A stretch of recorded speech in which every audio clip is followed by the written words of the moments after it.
Hello, everyone, and welcome in to the Woo! Brothers Podcast. That is the only Boy, way that you can start off a Hill Brothers Podcast. We don't quit, we persevere. Hi, man. man. Welcome in, everyone, to the episode 5 of the Heel Brothers Podcast. This is going to be the very first time ever that we have done a call-in show. If you guys are watching this after all of this is over and you're watching just the recording, it's a quite interesting time for us right now. How you doing, Alan? We are here. Nathan and Alan, your Heel Brothers, are here. How you doing tonight, buddy? Man, I'm doing good. Way to crank out a new intro on the brand new call-in show. Good gracious, coming in with the heat.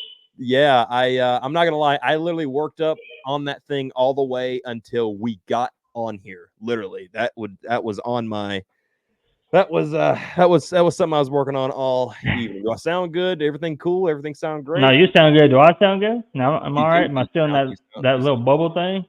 well, that's I'm wondering if something's going on, but it's honestly, dude, What it's not this bad. this is your Audio Technica? Is it this little scroll dial? One's for volume, I guess. Volume, is this volume? Uh, Hello. yeah, okay. Was it turned all the way up? Maybe. Maybe this is all the way up. Okay, bring it down a little bit. Hello. Bring it down. Bring it down. Yeah, that sounds a little bit better. Yeah. I'm not gonna say Okay. that's a little bit better. Anyway, we'll I get wonder it. if We'll it was get just it. wide open and maybe it was blasting you a little bit. Maybe that was what it Maybe, was. but literally, I walked in the door at 8:43. You're texting me, "Hey, are you ready?" I'm like, I just got home. I had to get myself a shower. Yeah. My wife gave the baby a shower, the 5-year-old a shower. I got them out of the tubs, dried off, clothed up, come set this up, and I think I was setting it up at like 9:02. And I was like, "Woo! Thank God for a pre-stream." Yeah, no joke. No joke. It's all right. We got some stuff. We got some stuff rolling for you. Okay, so before we get into the call-in thing, if you want to call into the show, this is the comment that is in the live stream. I'm going to be posting this consistently throughout the evening. We're going to go on and we're going to talk some Tar Heel football. You are more than welcome to click that link at any point in time. I can see you down below, and I will be able to bring you in. If you want to come talk, hey, just come in, ask us a question. State your name and everything. Put your name in like the little. It has like a little name slide. Put that name on there. That way, we can identify you. That and also the people on the show can also identify you.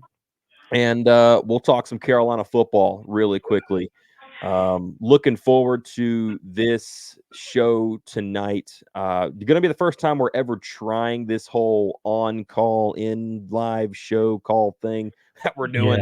Yeah. It's something that's been, it's in my head for a few weeks, and I was actually talking to Russ about it the other day, and he said he was kind of thinking the exact same thing. So, me and him both are trying to figure this out, and I figure why not take the plunge this evening. So, Hey, dude, we jump got off a 10 little meter bit. high dive, Yeah, synchronized diving.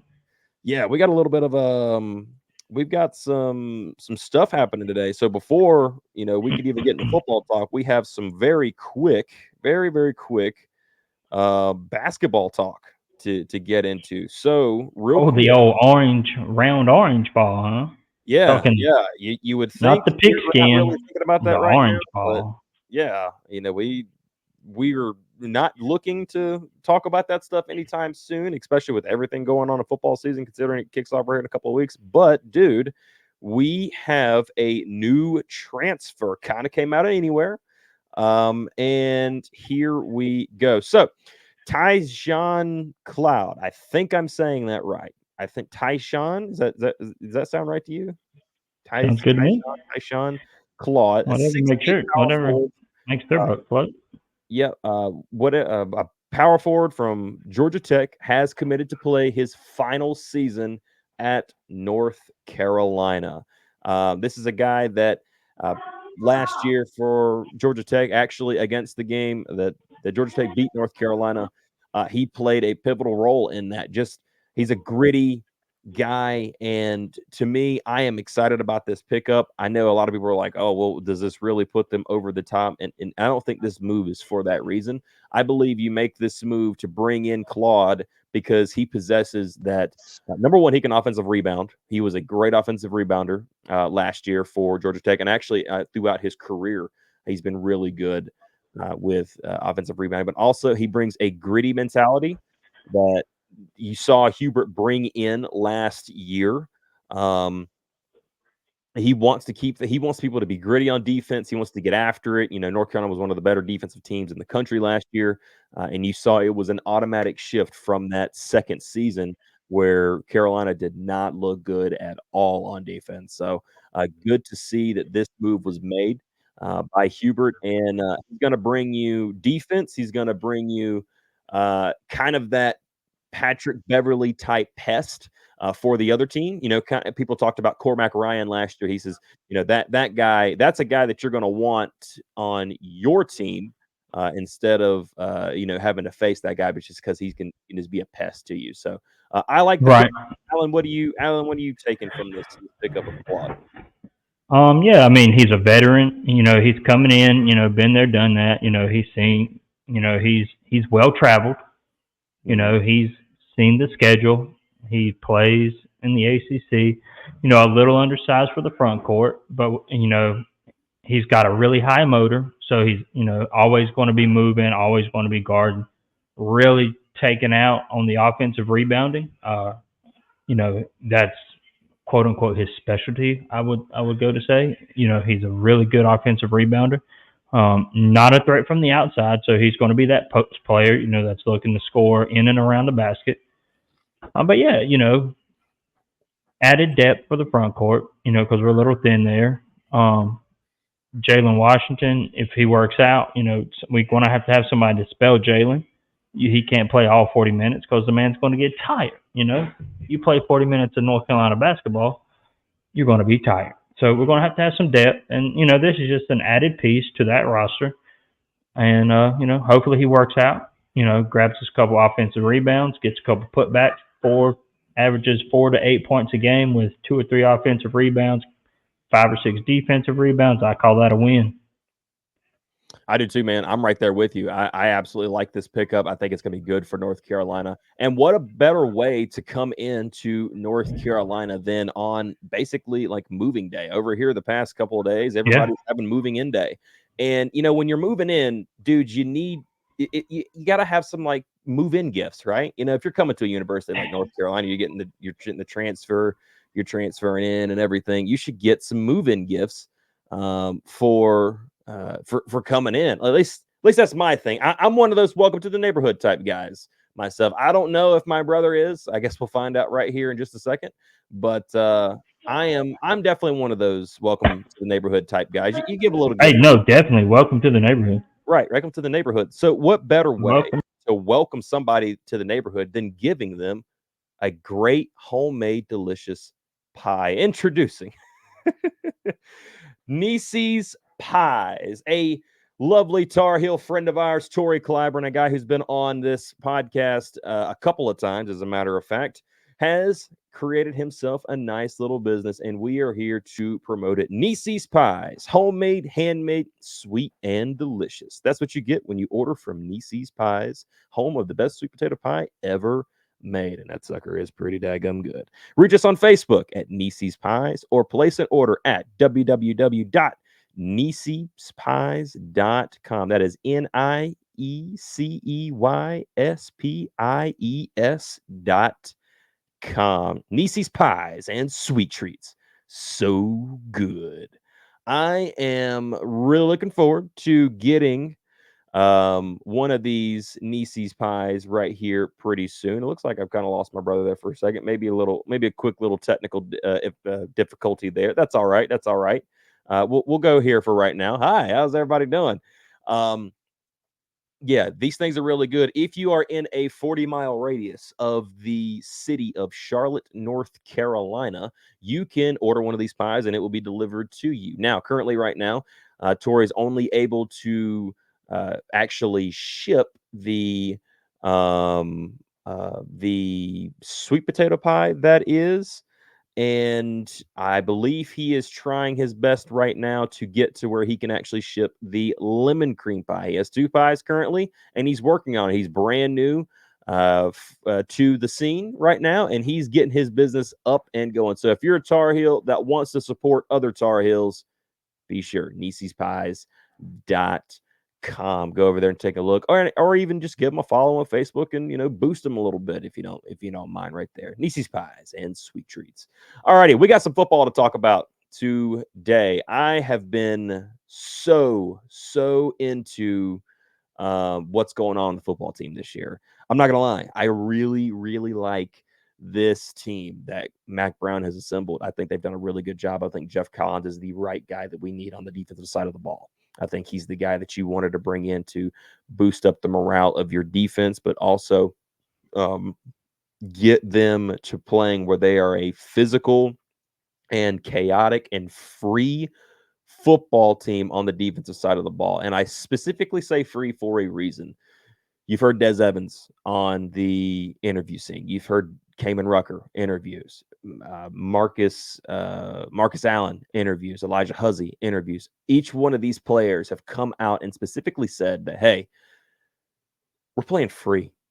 We're not having to really think about the game nearly as much as we have been over the previous few years now, or a couple of years under Gene Chizik. I'm able to play free, as Des Evans says. He's able to get out there and just be instinctive on the defensive side of the ball. And that's exactly what you want your guys to be. You want them to be just instinctive with each and every move that they make. You don't want them having to sit there and think so much about it, because think about it. If you have a caged beast, right? And you want that beast to attack that person. You don't want them to have to sit there and think about, like, should I go or no? You want to be able to let that dude off the leash, let him pin his ears back and go. That's what Jeff Collins has really allowed these guys to do. Just pin their ears back and go be physical. Go play, go be quick, go be physical, go be intentional, and bring down that quarterback at all cost if you're on the defensive line. If you're back there in the corner, if you're a corner or you're a safety, make sure that guy trying to get loose and catch the football, he don't get to touch it. You get to swallow it down, or you get to intercept that thing and head back the other way. Being really freaking aggressive and chaotic and giving offenses different looks, not this bend don't break nonsense where you're sitting back and, oh God, for the love of God, don't let anything happen to us over the top. But if they dink and dive us that right here down the field, 5 yards at a time, okay, that's okay. But bend, don't break. That crap it's old, it's outdated. It's been outdated it's 2024, 10 years now, and it don't work no more. And I'm glad to see Jeff Collins coming in. And for the little bit that I did get to see when we went to the spring game, you got to see how, again, free these guys are playing. They play with a little bit more of a pep in their step, if you will. And just from a few things that I've heard from the insiders coming out of the practices and everything they've been able to go to, I like it. I am fairly confident in our defense this year. Now they could prove me wrong. They could prove all of us wrong, but I'm willing to die on that hill. That they won't, and that they're going to be a pretty solid defense. Now, I'm not saying they're going to be top 25, top 10. No, no, no, no, no. I'm saying, give me somewhere around that 50 mark. Give me somewhere around there. I personally believe in that. Last year I said that they would be, I believe, top 60 in defense. I missed it by like 14, I believe. I think they finished like 74, 75th last year overall defense. But I personally believe that this team is going to get back to playing the kind of football that we are so wishing that they would. And the best time you ever saw it was, I think 2019 was their best defensive year. I think they were 60th or something like that. And you went to an Orange Bowl, and honestly should have probably played in the ACC championship that year if it wasn't for Notre Dame, I believe. Hello, Mr. Allen. Welcome back to you. Everything good? I suppose. Do I sound nice and jolly? No, as a matter of fact, you kind of sound a little worse. I don't know. I mean, my computer said I need to reset to run the webcam and the microphone, Oh, okay, your microphone and just cleared up a little bit, so you're good now. and I said okay, and I tried to like go around that and just restart the camera, restart the microphone, and my computer said no, reset the computer in order to use these things. I said, okay, so here we Okay. are.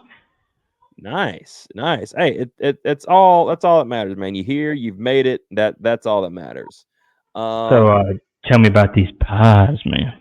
I need to hear about these pies. oh, you're going back to the pot. Have you No, already? just kidding. No, no, I heard it. I heard it. As a matter of fact, I talked to the man that makes the pies, and Ooh. he is making a batch for us. Oh man, So potential by we're like getting some weekend. pie.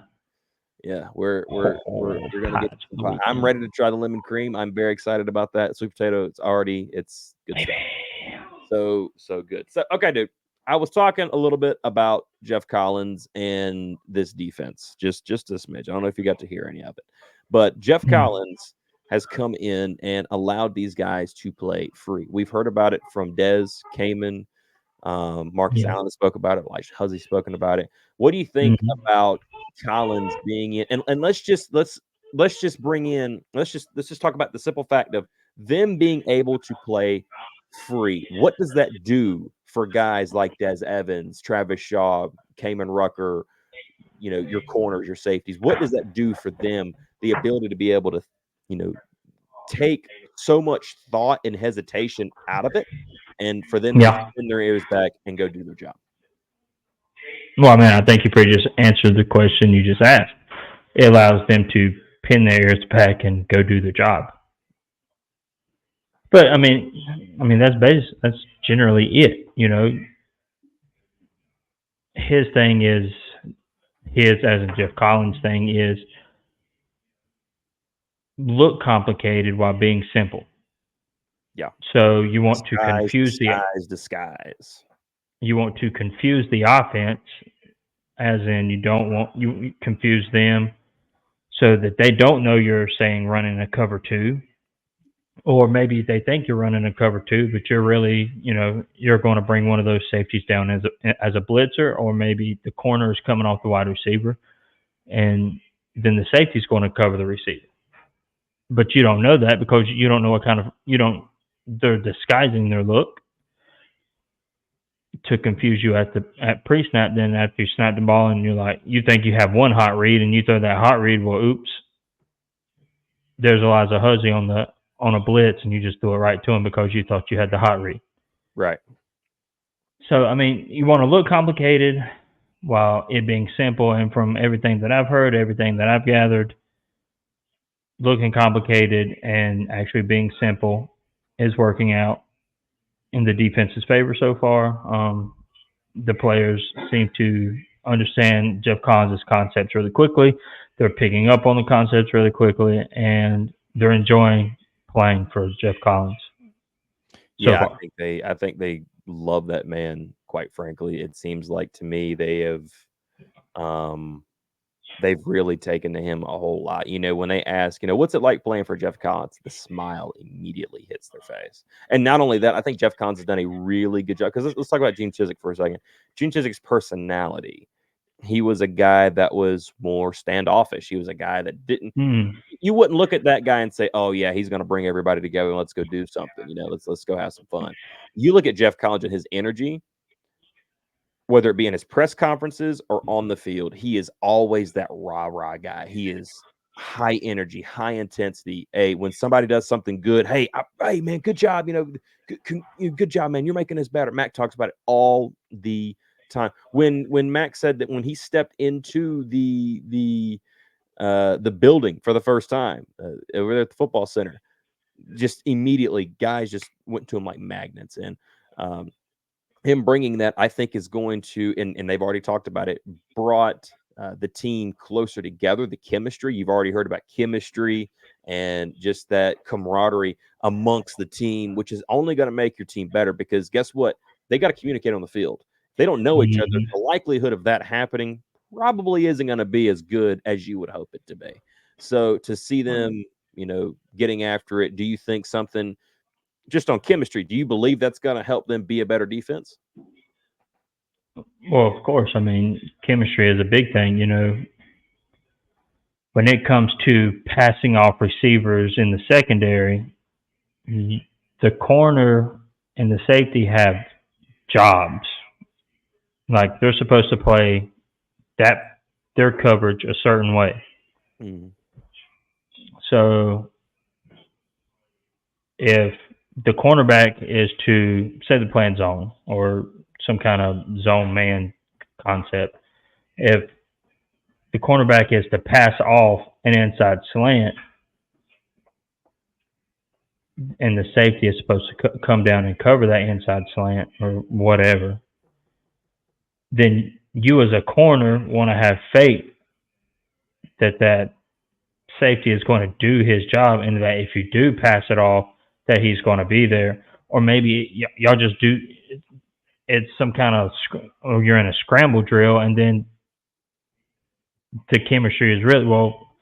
This guy on a scramble drill, this guy broke to the outside. Well, you're expecting your safety to cover that guy breaking to the outside because as a corner, you're going to want to cover the stuff closer to the line of scrimmage versus the stuff going to, I'm not a real big X's and O's guy, whatever. But you understand, when it comes to passing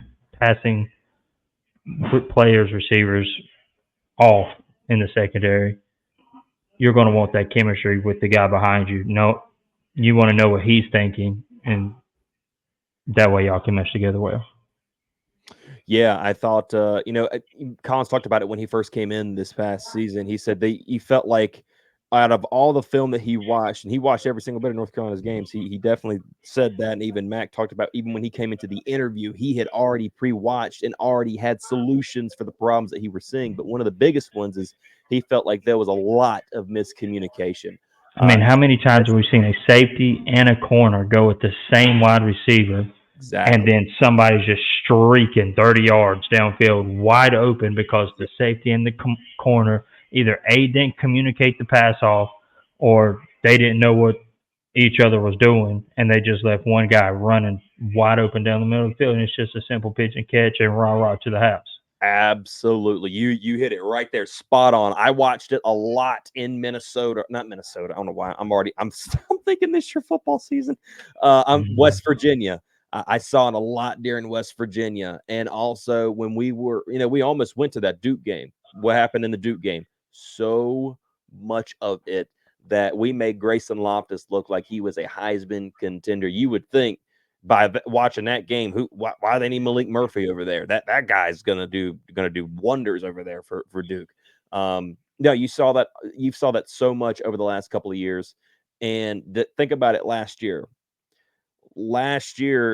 your defense was much improved than the year prior to that, and you made it to the ACC championship. So the question has been throughout the past couple of seasons. We know the offense has been all right, but if this defense could get back together and get themselves in the right you know in the right direction, if you will, the correct direction, Yeah, where no, can getting this back on North track. Carolina team at least be contending, at least in the ACC?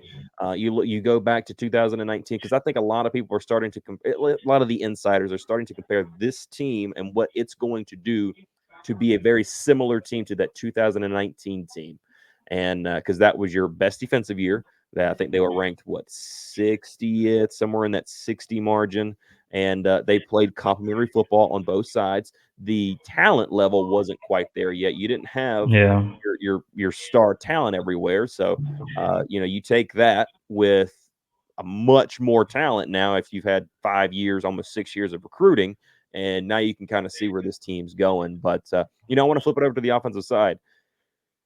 The likelihood of us getting a starter named as at the quarterback position for Minnesota this Sunday is very, very likely, I believe, especially after Mac Brown's previous comments. He says he's ready to name somebody, and he's looking at this weekend to really start to bring that out and probably name somebody. Um, Alan, the conversation has been all over the place. You see clips of Connor Harrell, you see clips of Max Johnson, even some slight clips of Jacoby Criswell, which I personally think in a perfect world if Jacoby never left, Jacoby would have this just job to begin with. Max Johnson probably wouldn't be on our roster, and that would just be that. But yeah, um, yeah. The battle be between you know, Harold and Jacoby. I think we both have agreed that Max Johnson's getting that start. I believe we both have agreed to that. But Yeah, I think he's what we're working his seeing, way. yeah, from what we're seeing out of some of the film that we're getting out of now, obviously they're going to post the good stuff, right? Of Um, course, you have to kind of take the rose-colored goggles off for a little bit. But do you believe that? that dime to J.J. Jones. Oh, it was beautiful. It was Well, absolutely that's fantastic, man. perfect ball, perfect placement. It was you couldn't do it no better. So, question is, does Max Johnson keep the starting job after, let's just say, the non-conference? So we're not going to go into ACC play, and we're taking injuries out of it completely. Will Max Johnson keep his starting position all throughout all 12, potentially more games? Yeah, the only way Max Johnson, there's only two ways that Max Johnson doesn't keep his job. One, he gets hurt. Right. Two, he just comes out and just can't get the job done. Of Right. course, he's going to get. I don't care what anybody says. I am putting my money on Max Johnson being the starting quarterback going into Minnesota. Why? Yeah. He's been in that environment. He's been in packed houses with fans numbered in the by the thousands Right. screaming. He's been there, done that. Connor Harrell hasn't seen that. You don't want to send Connor Harrell into that game, and he's never been there. Right. So 100%. you go with the guy that's been there. Then after Minnesota, you got Charlotte, NC Central, JMU. If Max Johnson wins that game at Minnesota, he'll get the start for Charlotte. He'll get the start at NC Central. He'll get the start at JMU. Now, if Yeah, and those those games go games to that he should not be losing at all. if those games go to according to plan, North Carolina's going to get big offensive production. Should get big offensive production early. Then you should see the second string. Connor Harrell's going to get his chances against Charlotte, against Central, and against JMU. Jacoby Criswell should, especially against Charlotte. Michael Merdinger should probably play all of the fourth quarter. Oh, you think it goes all the way down to Murray at fourth string? Against Charlotte? Come on, dude. Yeah, If I mean, I Charlotte scores understand that, 14 but points, that's a disappointing for the defense. yeah, that also means that they have to play their depth. And the problem is, I mean, they got up 40 points on Syracuse last year, and Drake May was still in the game. So I'm, they're saying they're bringing out depth. So if they Well, got a fourth string right. quarterback, good God, yeah. Which I'm a Merdinger So fan. Anyway. worst case scenario, you just get to Criswell. You're going to want to get those guys some run against Yeah. Charlotte and Central, and would wishy-washy for JMU because you don't know what JMU is going to bring. Yeah. I've heard just through the small research I've done, they're evidently nowhere near the team that they were last year. But Yeah, they lost a bunch of pieces, still, but that's neither here nor there. But yeah, I mean, and that goes down the line, for every player. I mean, we can get into that later. We're talking about the quarterback job. But if we get through those four games, Max Johnson's the starter. North Carolina sitting at 4-0 going into Duke. Max Johnson's from that point on. Max Johnson is the guy, unless he is hurt or for whatever reason he just falls off the rails and North Carolina just goes in the tank. And then, or not, he goes in the tank. And then, of course, you're going to bring in Harrell because why not? What do you have to lose if Max Johnson's just not getting the job done? right. If I remember correctly, I'm pretty sure that Max Johnson should have 2 seasons left, including this one, like this one and another one. Right. That happens, dude. Harrell gone next spring. Because you got Bryce Baker coming in, and he's supposed to be a dog, and evidently Michael Merdinger is showing himself. Like, hey, Right. per Jason Staples of Inside Carolina, this is all per him.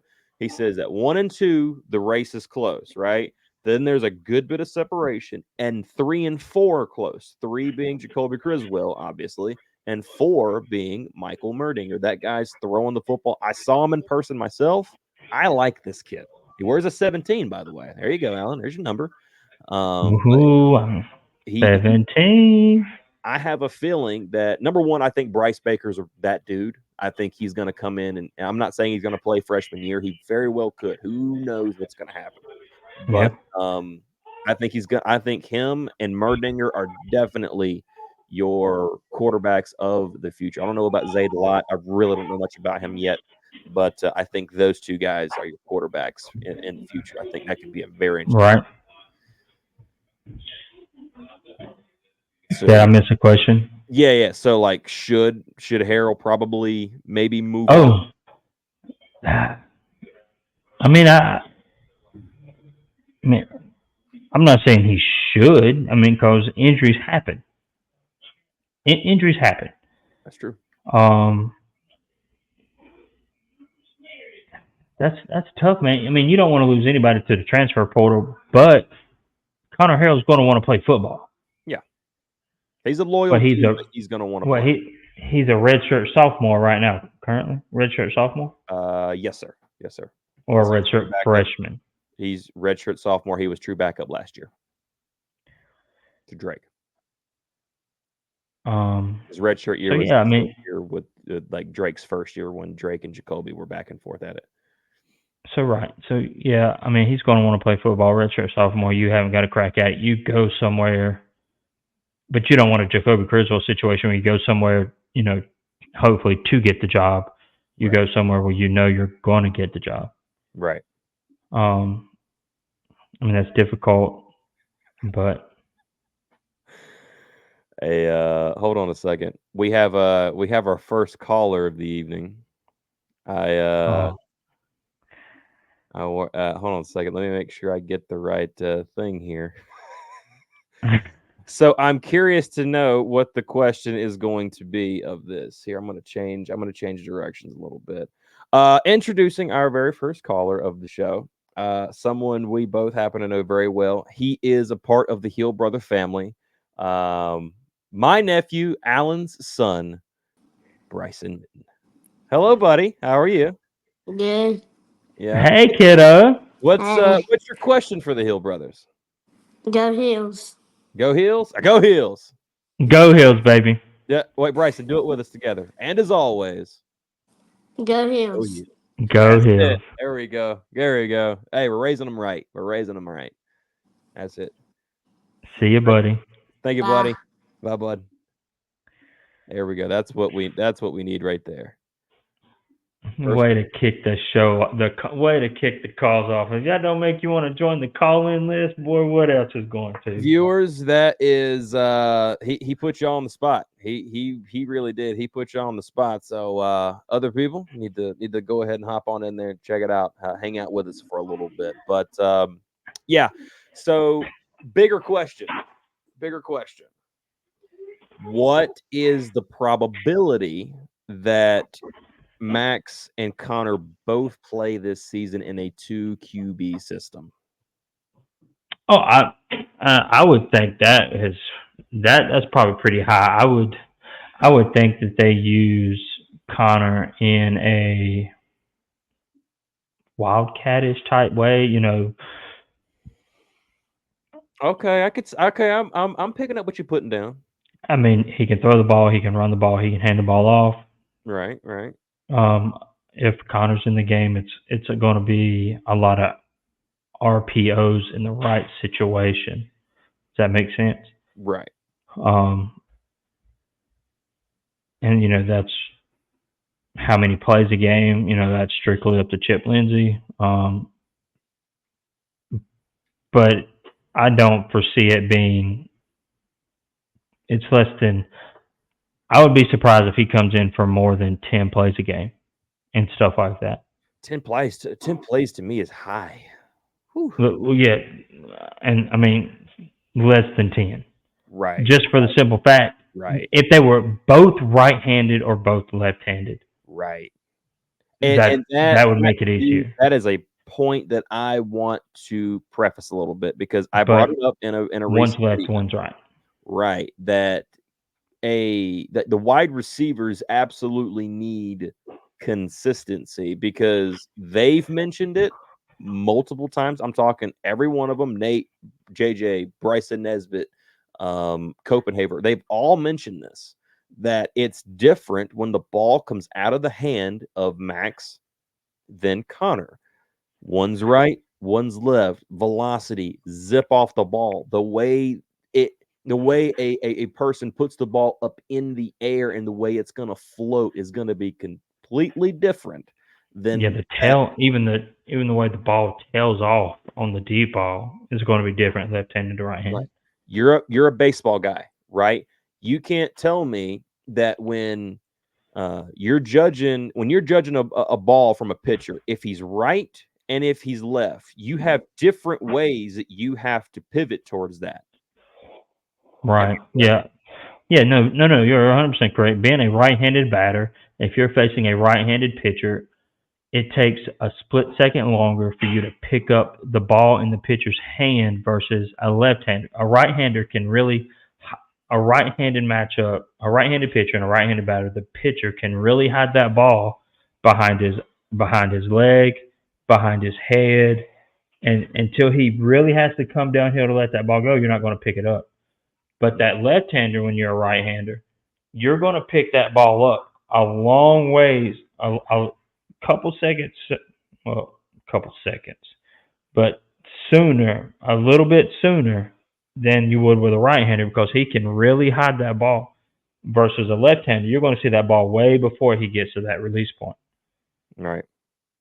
And And typically, a right-handed hitter has a better batting average versus left-handed hitters. Typically, but MLB players are all freaks. So yeah, that they are. only sport with a round bat and a round ball, and you're told to square it up. Yeah, no joke. Good luck. Yeah, so I see that and I think about it, and if I'm a wide receiver, I want that consistency. I Yeah, want of course. that because then you could, and they've talked about it. There's been drops. Now, North Carolina hasn't had a ton of drops. The wide receiving core really didn't change outside of Tez Walker's gone. That's the only guy that's changed. So why are we That's having a big. so That's many a drops? big change. Well, yeah, I mean, but he only had him for really what, half season? So you didn't even have him for a full season. So Yeah, the but you saw the core, way the you did have defenses had to him. play. Oh No, no, yeah, I'm not talking about drop wise. I'm talking about the way Tez was able to stretch the field and made those safeties play 3, 4 steps deeper than they would right. if you don't have somebody that can run by you. Then you can play a little shallow. Right, right. Um, So, I mean, you see that, but outside of that, the guys that played last year are there. I mean, Kobe Paysour is not hurt anymore. God forbid he's got to anything stay else healthy. happens to him. Got to stay healthy, that's for sure. Nate McCullum's doing better. He only had one bad game, really, and that was the Georgia Virginia Tech game. game. Had no Was it? Virginia. He dropped all those balls right in front of me because I was wondering what the heck was You're going right. on. You're right. That was his real bad game. Outside of that, he had injuries that kind of hampered him from last season. Everybody else is there. JJ, great year last year. Gavin Blackwell had some good spots until he got cracked, and then kind of struggled a little bit, but got himself picked up from there. You have both Bryson and Copenhaver. Copenhaver had some injuries last year. Evidently happened in South Carolina game, and he just kind of had to deal with it He throughout the broke rest. his hand. Yeah, broke his hand, and then ended up having a stress fracture, I believe it was, in his leg. And it was both on the left hand side, his left hand and his left foot, I believe it was, or left something on the leg was Yeah, stress fracture. something. And he just played through it. You got a couple of young guys and Jordan Ship and Alex Taylor, who Alex Taylor's evidently showing himself out. You think that maybe they'll get to see a few snaps this year, nothing crazy, but a few. Considering how Lonnie Galloway typically uses freshmen, Chauncey Billups, Paul Billups being able to step in for a little bit as well, and you're just hoping that you see that. But really, the wide receiver core really hadn't changed that much. You don't have Andre Green. You don't have was it Doc Chapman that left to go to Yeah. Marshall? That's right, because you had Don on the defensive side and Doc on the offensive side. That's right. And then Andre Green. That's the only guy. And Andre Green didn't play, but maybe couple snaps, and then Doc didn't play, but just a few snaps. And outside of that, Tez Walker, who played really not even half the season, and that was pretty much it. So if your guys are having drops, why? You have to be asking yourself, why? Could it be? Not saying it is, but could it be? What's going on with this quarterback battle? Consistently having to change a different type of quarterback, and especially the way they throw the ball and sling that thing around. That's for sure. Did you get your new refreshing beverage today, sir? Oh man, I was about to die. Thank heavens for my wife. Holy smokes! That's good stuff right there, man. That is I'm really telling you, nothing hits like a Diet Pepsi. nice. Yeah, I've been on a Coke Zero kick myself. That's the kind of thing that I like. Now, I want to ask you a question, and I bring it up because I think that um Inside Carolina did their over and unders podcast last night before last, or whatever it was. And Yeah. I thought they brought up a really good question. And I'm curious to get Hmm. your answers on it. And I'll answer it as well. Omarion Hampton had, what was it, 1,500 yards last year, completely, just utterly ridiculous. An 1504. 1504, had an amazing, amazing year. So the question is, will he get that same kind of run this year? So, or in your personal opinion, I'm going to drop it a little bit. Okay, I'm going to give you a number, and you tell me you tell me you're over or under. Okay, I'm going to drop it to 1,200 yards, over or under. I'm gonna go under. What's it like? What's your number? What's your fault line there?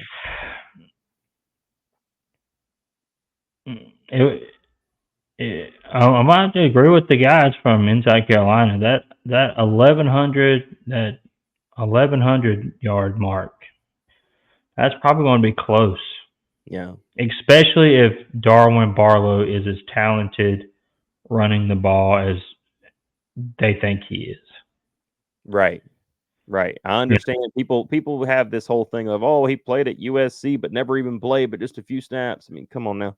Look at the talent on that And team. Look what they did you too. don't you Caleb Hood is if healthy is got to be in the mix Absolutely. because Experience. he's he's experienced. Mm-hmm. What is that? The Appalachian State game in Appalachian State. We probably don't win without that one. What was that? Was it that little reception he made that went up the left hand sideline?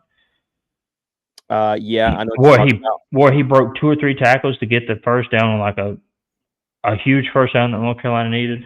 And I know it was the also App State game, and it was App Caleb State Hood. game that year. And also think about that Duke game that year. The touchdown catch in the corner of the end zone right before halftime from Drake. Yeah. So Touchdown. I mean, so if he's healthy, you have two legitimate backs behind an All American. Right. The less touches Armarion has, I believe, the more productive the touches that he does have will be. It's kind of like addition by subtraction. Right. You know what I'm saying? He might only get that 15 to 20 touches carries a game, but those 15 to 20 he's going to be more refreshed. He's not going to be as tired. His legs are going to be under him more. He's going to be able to chicken truck people more, run by people, run away from people, unless you got Nate Wiggins speed. Um, but yeah, but when it gets down into the goal line, if he's got 20 touches and it's 2nd and 3, 2nd and 4, they're not going to be, okay, Darwin, he's got his 20-something touches. You bring us on. Right. I'm in agreement with Inside Carolina again. They're going to make sure Marion gets his touchdowns in that red zone, his opportunity to get those touchdowns inside the red zone, so that he has the ability to possibly get some of those postseason awards. Right. But in a perfect world, no, 1,500 yards is an astro. I mean, he literally took every snap last year, played and got 1504, and he had a tremendous year because everybody was trying to stop the passing attack from Drake May. This year, everybody's going to try to stop the running attack. That is Omarion Hampton. So Yeah. it could be actually the reverse. The wide receivers and the tight ends could have a bigger reception and yardage year because everybody's packing the box trying to stop Omarion Hampton. Yeah, I think that's also why it's very important, and it's good to see that Omarion understands that his game needs to evolve a little bit more. And he's talked about Christian McCaffrey, a guy that we've saw that was straight a straight just down by down back each and every play. But now he's transformed himself, and look what he's doing with the San Francisco 49ers. I don't like the 49ers, but I have to give him credit. He's going out there. He's doing what needs to be necessary. If he needs to catch the ball, he'll catch the ball. If he needs to block for a pass, he'll do that. If he needs to run the football, he's going to do it. He's going to do it all. And I think you're going to see Omarion Hampton in a role this year. And I honestly believe every running back. And Caleb Hood already has experience in it, so I like him in this system. Darwin Barlow is a guy that I'm sure is getting used to that system a little bit, where you're going to be probably put as the check down on some of these passes that's going to be happening. I'm curious to see exactly how they play them, but I honestly think they're going to get creative. Chip Lindsey's a smart fella, and I think he's going to get really creative with the offensive play style that he uses. But if you guys have any questions on or anything like that, be sure to hop in there, click that link, hop in here Click with us, the link. Come ask us the and join in with question. us and talk a little bit of Carolina football. We're looking forward to having some of you guys on the show. But hey, let's keep on moving with this thing. So, tight ends. Bryson and Copenhagen are from our knowledge, that it's their show. We know what they are. These guys are amazing, and they just go out there and they're workhorses. I think Bryson Nesbitt is going to have a big year this year. Copenhagen, you would hope the same exact thing. A little nervous, to say the least, about the injuries that he's had, and the broken hand, and I'm really kind of leaning in on that stress fracture. Same thing with Kobe Pacer. Something like that is something that it's not good. Caleb Cost, same thing. Caleb Cost, exact same thing, which I'm really looking forward to see what he does this year. Injuries are, you really hope, you stay as injuryless as possible. But I think if you listen, I don't know if you listen to Caleb's post training and post practice interview. I did. Well, he said he was dealing with that injury since from high school. It's just now he's playing Division I baseball and football. It kind of caught up to him. He was like, "Whoa, let me just get this fixed." Yeah, and you just hope it doesn't rear its ugly head again. And but he's poised to have a big year this year. I think automatically starting he's sitting on. Huh? He's sitting on go. Will Hardy, his interview, he said, fully healthy. I'm bigger. I feel like I'm the most athletic. I'm the fastest. I'm the strongest I've ever been. Mm-hmm. And keep in mind, I understand last year everybody was like, well, why isn't Will Hardy doing any better? Hurt. The guy was hurt literally from the word go. His last the fall. He said he didn't feel healthy until literally the day of the South Carolina game, but they didn't play him, and then something else happened, and he was hurt. Hamstring issues. Yeah, basically the rest of the season. And let's not forget, let's not have too short amnesia here. A couple seasons ago, especially in the Duke game and a little bit afterwards, that kid flashed. He flashed big time. People were really looking forward to seeing what that Georgia boy was going to do. And I think he's going to do a really well. But I want to get down to another tight end that everybody's talking about, or at least they were when he first came in, and that being Jake Johnson, Max's brother. Everybody knows that these guys are a two-package combo. Wherever one goes, the other one's going to follow, and they've been that way since they were in high school, and everything that they've done there. So Jake Johnson was I think the number one tight end recruit, I think, in the class of 22, if I am not mistaken. And the question has been, I think the expectations for him coming in was, hey, he was going to be awesome and everything else. We haven't really heard too many great things about Jake. You've heard needs to get a little bit stronger, needs to block a little bit better, needs to do better. I think in catching the ball, I think I heard as well. Um, with Jake Johnson, do you think this is something that maybe we put a little bit too much hype in too early? I mean, he's still pretty young. I mean, Mm. I don't know. You're what, the number one tight end? Was he the number one tight end in the country Yes, coming out of high school? I believe he was the number one guy. So I mean, when you walk, what Texas? He walked in at Texas A&M. Yep, he went in with that would have been 2 years with Max. Both years that Max was at A&M. So I mean, I don't know what A&M's tight end situation is. I mean, He did was he playing get he was playing some minutes, so I don't think it was all that great.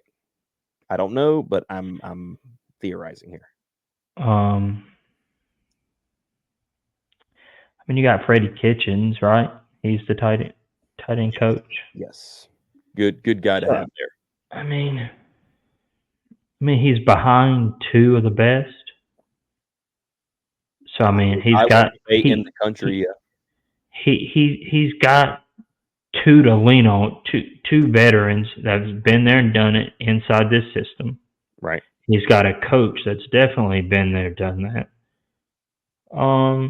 And you don't know the kid's mindset coming out of high school. I mean, if you're the number one tight end in the country, you're the best at your position in the country out of the high school, and you get on campus. Do you drink a little bit of the Kool Aid? Or I'm number one. Yeah. I'm the best there is at my position.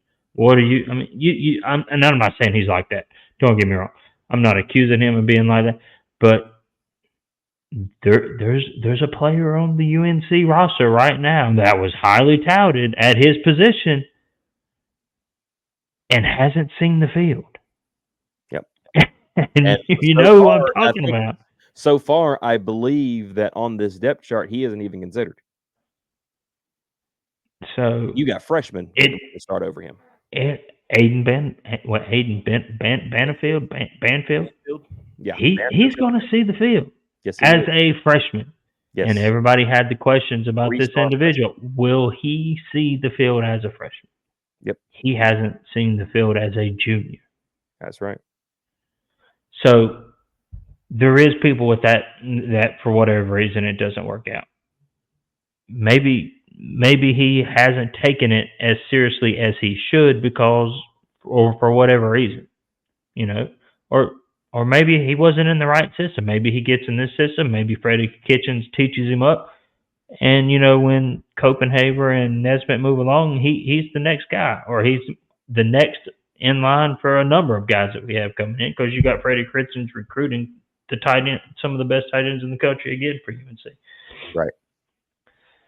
I mean, give the kid a chance. I mean, everybody gets a chance. I mean, I think people are a victim of, and you see this all the time in the a NFL. grown Like, success. yeah, like no, I'm not even talking about that, but like people fall victim, and I'm not talking about the players here. I'm actually talking about the fan bases that accompany these teams that get these players. But the idea that, let's say you bring in 5-star recruit. Let's 5-star recruit. Allen is a top why he is the top quarterback in the country in the class of 2025, right? And you bring him in. Now here's the deal. Everybody's like, "Oh my God, he's the 5-star, he's the number one guy. Like, holy smokes, we got ourselves a guy." But he comes in and he struggles a little bit, right? And he's having issues.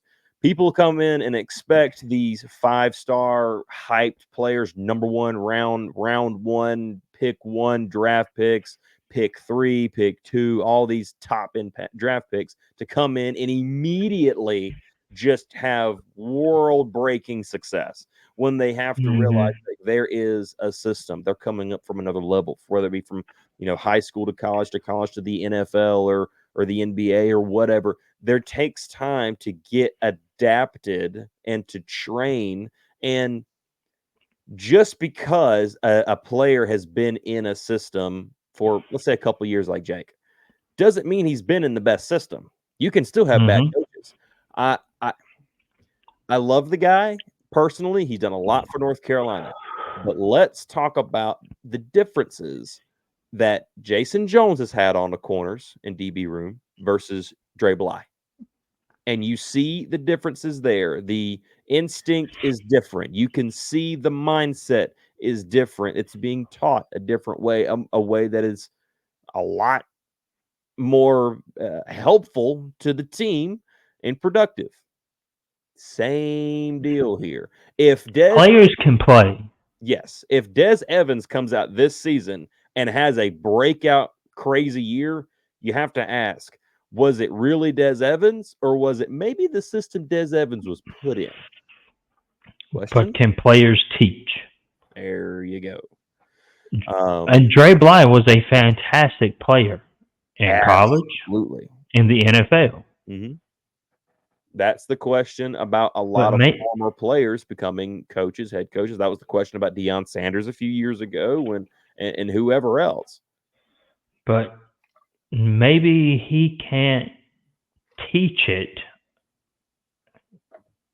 the way. Maybe he just can't teach it at this level the way that needs to be played. Like he knows how to play the position. Mhm. You know he knows how to play the position. Absolutely. But you But I can't mean, give maybe someone your instinct if you can't articulate it. right. Maybe you can't teach it the way that you know it. Maybe what you know you can't express how to. You can't tell them how to know what you know because you don't know how to tell it to them. Right. But you just know that you know. Jerry Stackhouse at Vanderbilt. Um, Gone. Buddy. Yeah, but Jerry's a fiery guy, and that is an interesting person to have as a head coach on the side. I'm not saying that he shouldn't be a coach. Jawan Howard, Um, maybe.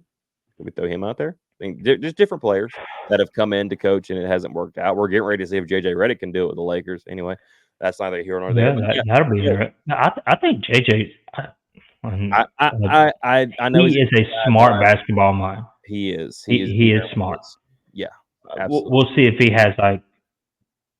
We'll see if his basketball IQ will translate to a coach, kind of like Jason Kidd's Right. IQ can translate.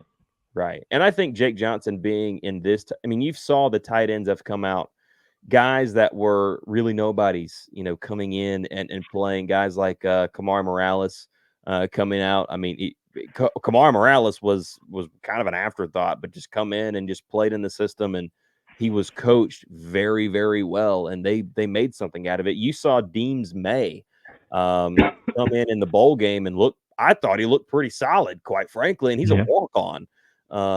You got Julian Randolph, another guy they're working on. You got Freddie Kitchens sitting there. I'd say let Jake Johnson get a year under his belt, and then honestly, if Mhm. you're going to lose Copenhaver or Bryson, it's going to be one of them. I'm about 100% sure. And actually, as a matter of fact, I think one of them is in their last year. I believe Copenhaver's in his last year. I believe, if I'm not mistaken. Yeah.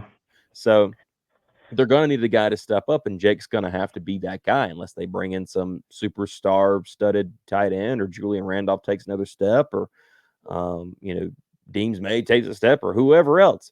So Yeah. I like the idea of Jake Johnson being on our team. I think that fans thought, I'm not saying all of them, but a good number of them thought that when he decided to come to UNC, if following his brother, kind of like a month or so afterwards, it kind of took him a little while because everybody knew it was going to happen eventually. Like it was just there was no way.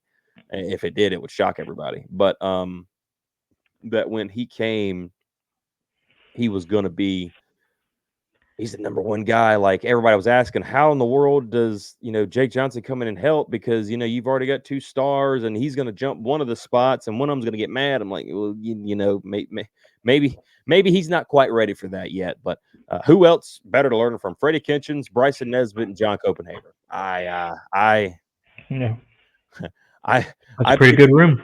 that's pretty solid. That's pretty solid room. I think that's one that everybody thinks of that is very highly on. And I'm curious to know what our next caller has a question about. The man that runs Niecy's Pies, Mr. Corey Ooh, Clyburn. Welcome in, sir. Mr. How are you? Clyburn. What's up? What's up? What's up? How y'all doing? Doing good, buddy. Good. I can smell the pie from here, baby. We actually baking right now, Mm. man. You baking right now. Ah, We baking I right now. told you, boy. I smelled it. I hear Yeah, you. you're right. You spot on. Yeah, he's been very much excited about the Niecy's Pies. While we're here, quickly tell us about the Niecy's Pies, man. What was the inspiration to get into do this business, and how's it coming along so far? Right now, it's steady going, man. I'm working on trying to, get some events down. I got the website going up.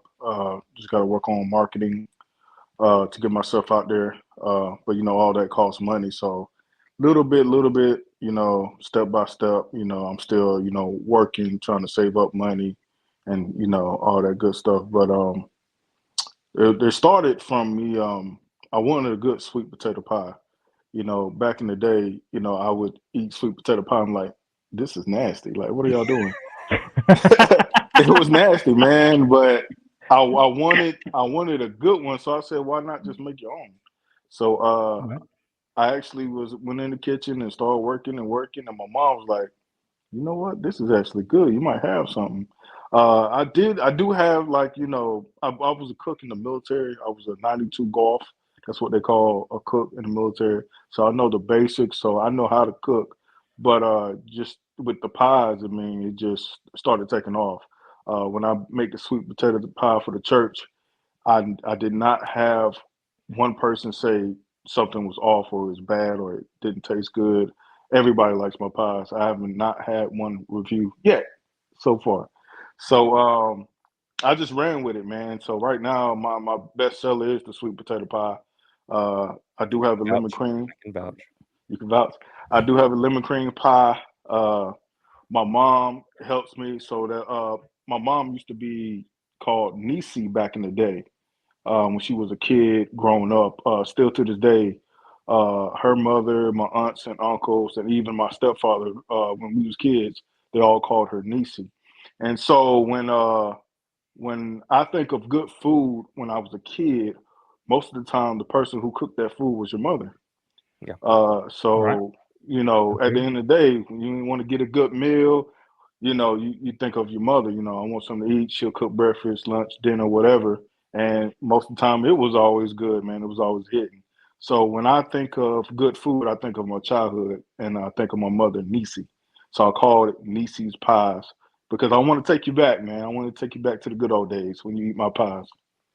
Niecy's Pies, man. Niecy's Pies and Sweet Treats. Be sure and head over to the website right now.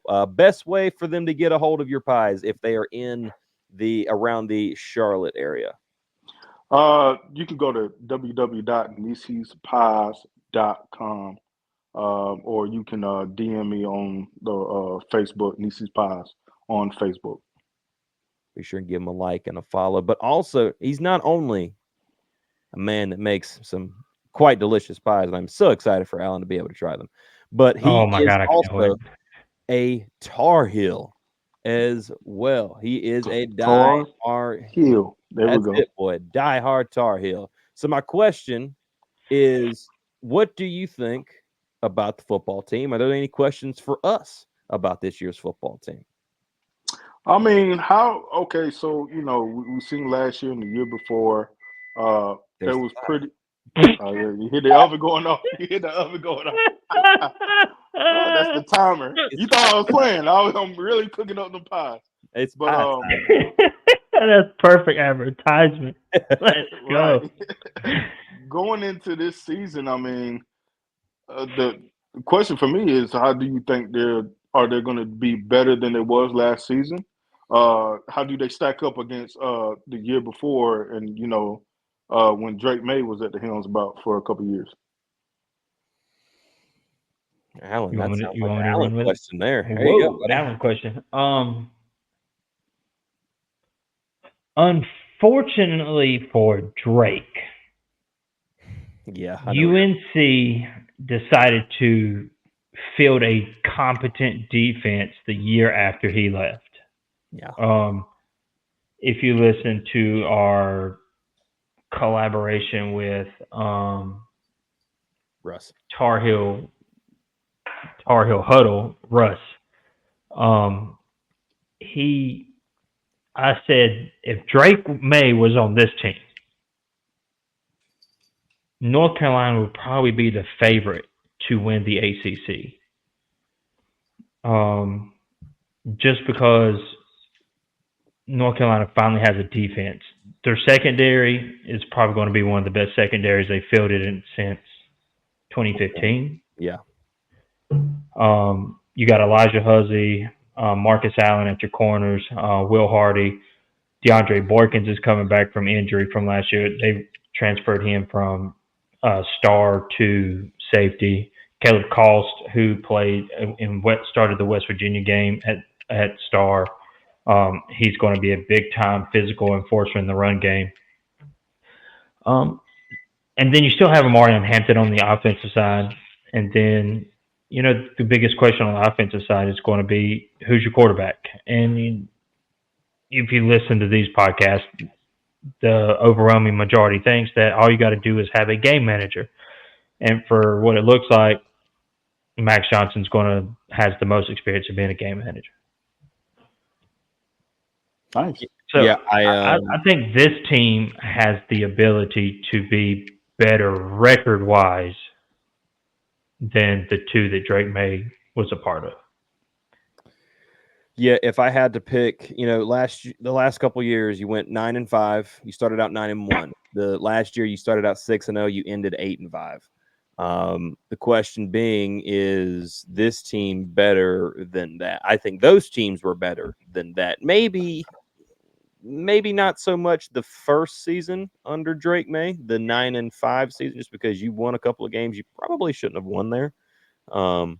Wake Forest being one of them, you just happen to overpower people on offense, things of that nature, and everything else. But if you're telling me that this team is what it is, and what we're taking so far, what we're taking on this whole team, defense especially, is word of mouth, and word of mouth is great. It can tell you a lot of things. It can also lie to you as well. So if we're taking everybody at their word, saying that this defense is going to be better, and I personally do believe that it is. You see the hire of a Jeff Collins. You see bringing in Shaquem Harris, having Elijah Huzzy come in from last season, linebackers like Amari Campbell stepping up, young guys that are stepping up, Collins being able to say, hey, let's change this whole bend, don't break nonsense and just go pin your ears back and go get that guy and just go out there and play instinctive football, not football you have to think about and have to have some sort of theology about and have to overthink everything. And if this happens, then go over here. Then if this happens, then go over. No. Cut that crap. We go straight after him. If you're guarding a wide receiver, you guard him. He don't touch the ball. No. And if you're on the D line, you want to stop the run. And if that quarterback dares drop back to pass, then you need to put his butt on the ground. That's just pretty much how it is. So, they want to blitz. They want to be aggressive. They want to cause chaos. If they're going to do that, I'm not even saying to a top 25 degree. I say top 50. Give me that. I still like North Carolina's chances to contend for the ACC this year. And I think you finally had found your team that will give you double-digit wins, whether it be 9-3 plus what they call postseason exhibition game, which would be a bowl game, get a win there. I think you have found at least a 10-win team, however way you get it. Cool. Sounds good, fellas.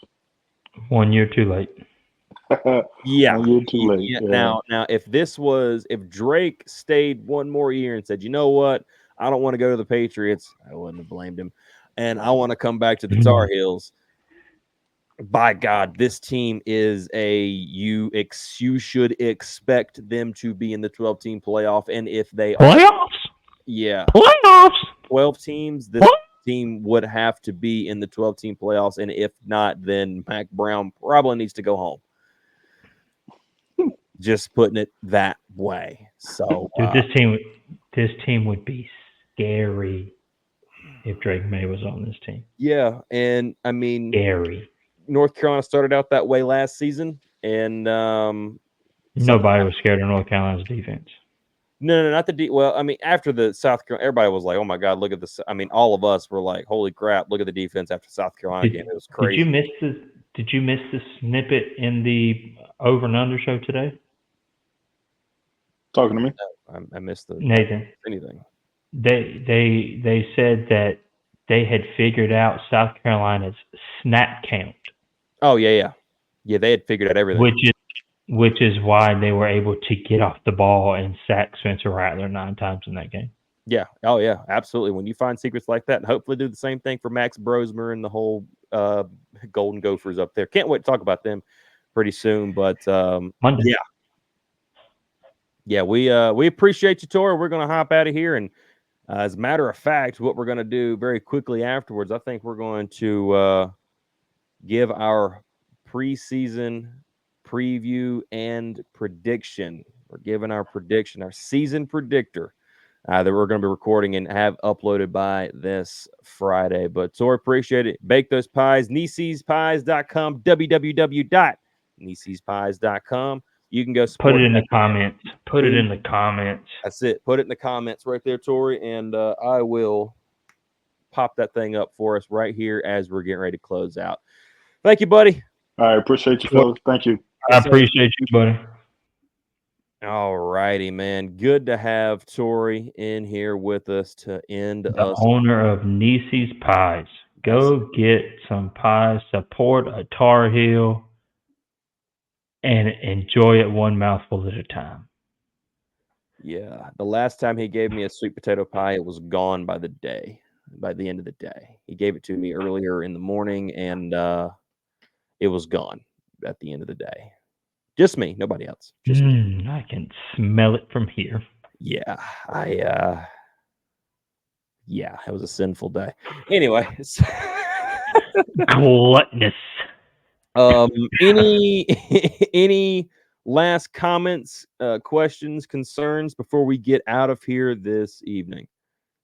Nah, man, this was a fun little pod. I mean, we didn't quite get as many caller enters as I was hoping for. Mm-hmm. You know, but this is something that we're going to ramp up. I'm going to tell you that much now. I like the idea. I don't think 9 people. There's 9 people in the chat in the live chat right now. You know, it makes me wonder: do you not want to talk? Do you not want to be on camera? I don't think you have to turn your camera on the chat. I actually do not. I mean, if you don't want to join the live stream, put your question in the chat. We'll shout you out in the chat. Throw your question up on the screen. Oh yeah, absolutely. Well, I mean, you don't necessarily have to come on the stream if you don't want to be in the stream. I mean, but you know, this episode 5 of the Hill Brothers Pod, was essentially for the viewers. You know, come hang out. Ask questions. We'll answer them to the best of our or the worst of our abilities, you know? Well, it would seem you must have riled somebody up because you got another caller. And I shook a pecan out of the tree. I just gotta shake them trees, bro. You just gotta grab that tree and shake it and something will fall out. And it's kind of funny you mentioned South Carolina. So think about this for a second. So joining us now, another part of the Heel Brothers family, my nephew and Alan's son, Carson. Is he here? He probably doesn't have cameras. He probably don't even know what he's doing. He's a South Carolina fan. Look at that. What are your questions for the Hill Brothers, Carson? He's trying to cock-a-doodle-doo all the way to 6-5 or 6 Stop talking about the Gamecocks. 7. They're way better than Tar Heels. I don't think they'll win 4 games this season. Bro, what? They're way better You than the can't Tar be Heels. serious. Hey, what happened last time North Carolina played South Carolina? This is What bad happened? radio. We was just talking about it. Spencer Rattler got sacked 9 times. 9. In case you wonder what 9 the sacks in Allen one game. household is like, this is it. 9 times. It What's was your so question bad. for the Hill Brothers, Carson? We're getting ready to get out of here. We're getting old. Oh no, I was just joining. Oh, well, that's good. I got nothing for you, bro. No, I don't. You're not a productive member of society. Yeah. That's so mean, Alan. Well, there's the mama. There's mama. Hey, That's guess my what? What's that's that? my beautiful wife. Go Gamecocks! Oh man. Well, I think we've lost connection. Sorry. no. What? We're I, breaking up. hello. Sorry. Hello. Are you there? Sorry. You're. Okay. I don't know what happened to him. I think we're good. Good. I think we lost internet connection on that part of the house. I think I found it. I'm still okay. Okay. No, I think we're good. I think we're good. Well, everything survived. Okay. Yeah, we're okay. Back to Nieces. Anyway. Yeah, about these pies. Yeah. Go order them right now because you want to. Anyway, hey, we're gonna get out of here really quickly. Thank you all for everyone that had joined and attended tonight. We're gonna do a little bit more than this. I don't think I did us any favors with us kind of being like I announced this like early this morning. So next time we'll obviously ramp this up a little bit more for you guys and everything. And yeah. Hey, so maybe my wife would call in now. Maybe she'll have a Tar Heel question. She was in the chat. That is for sure. Yeah, I saw. She was explaining that I was having technical difficulties. For you. Are you looking forward to the 3-game slate that is going to be for the vlogs this year? Got Charlotte, JMU, and Wake Forest, and potentially some live shows going on. What do you think about that, dude? Yeah, I'm super excited that you're going to get to go to all those games. That's awesome. I will live vicariously through you. No, but in all seriousness, in passing, I was speaking to my wife tonight about the Charlotte game. Just to see what, whether or not we'd be able to make it. And if we can make it, great. I'm not sitting in the upper deck. Or no, that's JMU. You're sitting in the upper deck. We're sitting at the very front of the upper deck. I wanted to give it a shot. I hadn't stayed there yet. But no, I'll be on the lookout. We'll nail that one down. I like to take the family up there at least for one game a year. Yeah. I don't know if she'll come for the Wake Forest game. Right. Because I don't think she wants to get up there super early and have to sit out in it'll probably be cold in November. A little chilly to say, depending on the time of the game. If it's like a midday game, it'll be better. And she's not going to want to sit out there for a podcast. Yeah. Nor will my 5-year-old or my 7-month, or he'll be 10 months at that point. Yeah, he probably won't. Me and him, me and the little one, we always just smile at each other. So he'd just be looking at me smiling. Yeah. But no, I'm super excited to see what kind of content you pull out. Maybe if I win some tickets that I can't attend, I can throw them to you for a different game, and you can go attend those and make another vlog of hopefully a win this time. Yeah, no, I get scared about those. They always end up being losses for me. And I guess we can go ahead and announce it. The first game watch will be live August 29th at 8 p.m. on at Nathan's house. Go to my house. Yeah, me and my wife also discussed this. We have 3 kids, 2 of which have school the next morning, and that have to go to bed. So it'd probably be more. We'll have to set up in your living room. I don't know. No, we got a perfect setup right here. Okay. Heck yeah, I can make that happen. Actually, as a matter. But I'm not doing like this whole first take thing where we wear suit and ties and stuff. That's not me, bro. No. The only time that happened was when I did a live stream with Tori when we did the for the draft. Yeah, that's what that was. Yeah, we're not doing. Yeah, a nice UNC T-shirt, maybe a jersey, and a lot of Coke Zero. But I'll bring my Diet Pepsis. Maybe a pie.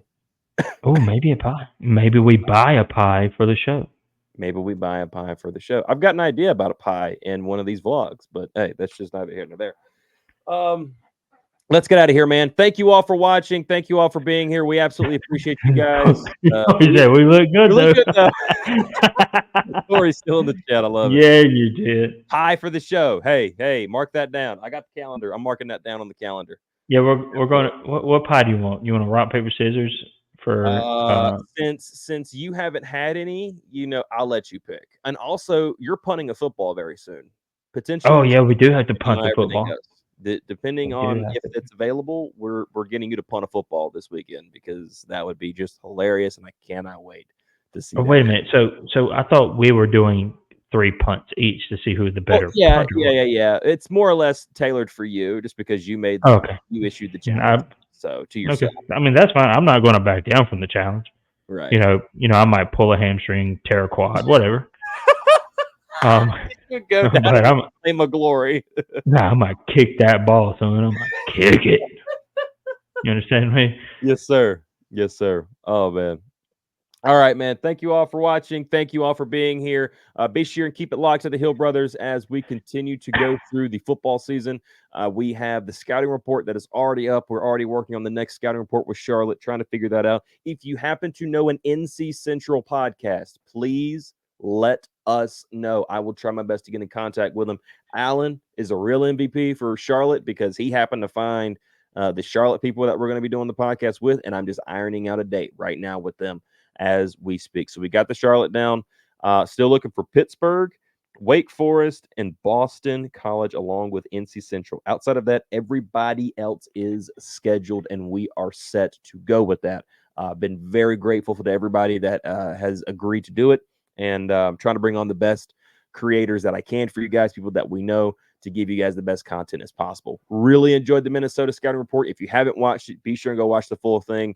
Not only do we get to talk what the Gophers are going to look like this year and the new changes that they've had very similarly to their team, but also at the very end, we got to have a little bit of fun with it and find out some cultural things that they do up there in Minnesota. Very interesting things. Yeah, if you love milk, you need to go watch that podcast right now because that was fun. That was absolutely fun. But looking forward to doing more of this. We got a lot more stuff to cover before North Carolina takes the field up in Minnesota. As a matter of fact, the second we're done here, we're going to do the previews and predictions and give you guys our look and how many wins, game by game, North Carolina will win and lose this year. Where do we think they're going? You're going to find out this Friday. Thank you all for watching. Thank you all for being here. And as always, go Hills.